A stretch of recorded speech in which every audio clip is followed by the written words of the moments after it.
जिसे जानकर आप सन्न रह जाएंगे।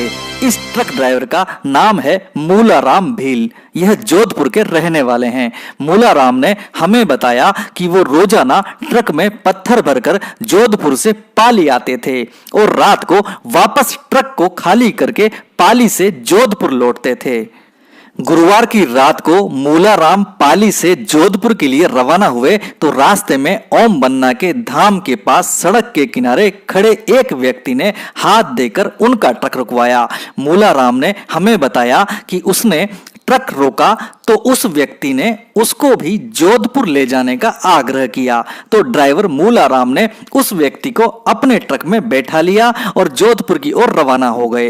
रास्ते में बातचीत के दौरान उस व्यक्ति ने मूलाराम से कहा कि मुझको एक ट्रक ईंटें डलवानी है, आप डाल दोगे क्या? इस पर मूलाराम ने कहा कि जरूर डाल दूंगा, मेरा यही व्यापार है। इस पर उस व्यक्ति ने मूलाराम को 20,000 रुपए एडवांस के रूप में दिए और कहा कि जहां मैं इस ट्रक में बैठा था वहीं कल ईंटें डाल देना।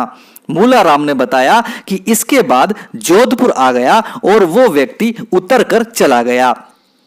अगले दिन मूलाराम ट्रक में ईंटें भरकर चोटीला धाम पहुंचा और वहां उसने ईंटों से भरा ट्रक खाली कर दिया तो ओम बन्ना के स्थान पर उपस्थित लोगों ने मूलाराम से कहा कि भाई ये ईंटें किसने मंगवाई है?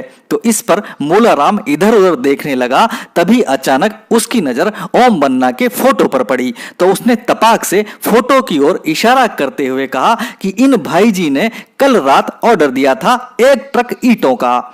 मूलाराम के इस कथन पर ग्रामीण सन्न रह गए, पर जब उन्होंने मूलाराम से कहा कि ड्राइवर साहब इनका स्वर्गवास तो हुए कई साल हो गया, तो मूलाराम भी चकित रह गया।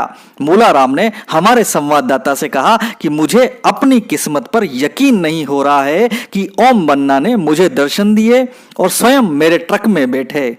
दोस्तों, इस कहानी को झूठी मानने की भूल मत करना और इसे कम से कम 20 लोगों तक जरूर शेयर करना, आपको निश्चित ही लाभ होगा। इस वीडियो को लाइक जरूर कीजिएगा, साथ ही कमेंट बॉक्स में जय ओम बन्ना लिखकर आपकी मनोकामना लिख दीजिएगा। हमारा पूरा विश्वास है कि ओम बन्ना आपकी हर तमन्ना, हर मनोकामना को पूर्ण करेंगे। साथ ही आपके अपने YouTube चैनल PTV हिंदुस्तान को सब्सक्राइब जरूर कीजिएगा, साथ ही पास में लगा घंटे का बटन जरूर दबाइएगा, जिससे हमारे सभी वीडियो आप तक पहुंचते रहेंगे।